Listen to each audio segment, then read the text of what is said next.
بسم اللہ الرحمن الرحیم۔ السلام علیکم۔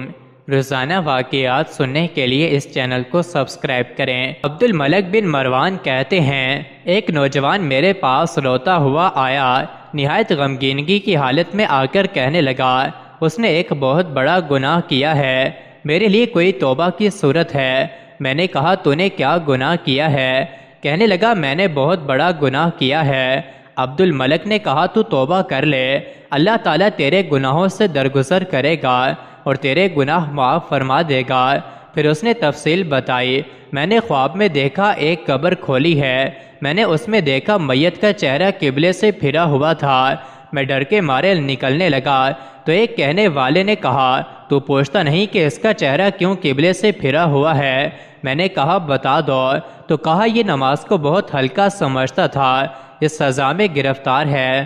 پھر میں نے دوسری قبر اکھاڑی، کیا دیکھا کہ ایک میت خنزیر کی شکل میں زنجیروں سے جکڑی ہوئی ہے اور جہنم کا طوق اس کی گردن میں ہے۔ پھر میں نے نکلنے کا ارادہ کیا تو مجھے کہنے والے نے کہا، تو پوچھتا نہیں یہ کیوں عذاب میں گرفتار ہے؟ میں نے کہا، بتا کس وجہ سے ہے؟ کہنے لگا، یہ شرابی تھا اور بغیر توبہ کے مر گیا۔ تیسری جگہ میں نے قبر کھودی تو مردے کو آگ کے کیلوں سے زمین سے بندھا ہوا پایا اور زبان اس کی گدی کی طرح نکلی ہوئی تھی۔ پھر ڈر کے بھاگنے لگا تو آواز دی گئی کہ اس کا حال تو پوچھ لو، یہ کیوں عذاب میں مبتلا ہے؟ میں نے کہا، بتاؤ۔ کہا گیا، یہ چغل خور تھا اور پیشاب سے احتیاط نہیں کرتا تھا۔ پھر کہتا، اے امیر المومنین، میں نے چوتھی قبر کھودی تو مردے کو دیکھا، اس پر آگ کے شعلے بھڑک رہے ہیں۔ پھر میں ڈر کے مارے بھاگنے لگا تو مجھے کہا گیا، اس کا حال تو نہیں پوچھتا، یہ کیوں عذاب میں مبتلا ہے؟ میں نے پوچھا تو کہا گیا، یہ نماز نہیں پڑھتا تھا۔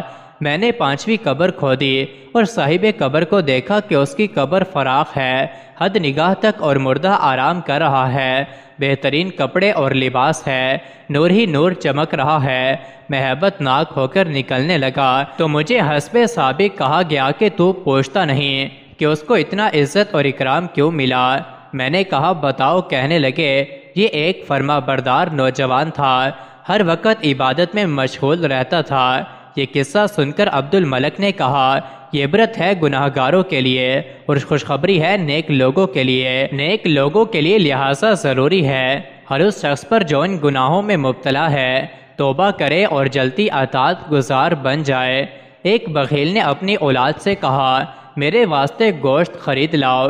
وہ خرید لائے، بخیل نے اسے پکانے کا حکم دیا۔ جب گوشت پک کر تیار ہو گیا تو بخیل تنہا خود سارا گوشت کھا گیا، سوائے ایک ہڈی کے اس نے کچھ نہ چھوڑا۔ اس کے بچے اسے ٹکٹکی باندھے دیکھتے رہے۔ اس نے بچوں سے کہا، یہ ہڈی میں تم میں سے اس کو دوں گا جو اس کے کھانے کا حق ادا کرے گا۔ بڑا لڑکا بولا، ابا جان آپ مجھے دے دیں، میں اسے چوس چوس کر اس کا گودا تک نکال لوں گا، اس میں چونٹی کے لیے سایہ لینے کے لیے جگہ تک نہیں چھوڑوں گا۔ باپ نے کہا، تو اس کا اہل نہیں۔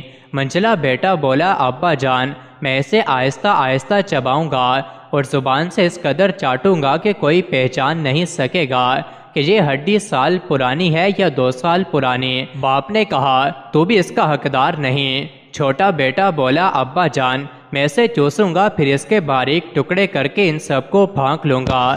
باپ نے کہا، تو ہی اس کا حقدار ہے، میں نے یہ تجھے دی۔ اللہ تیری معرفت اور دور اندیشی میں ترقی عطا فرمائے۔ مزید ایسی ہی ویڈیوز کے لیے چینل کو ضرور سبسکرائب کریں۔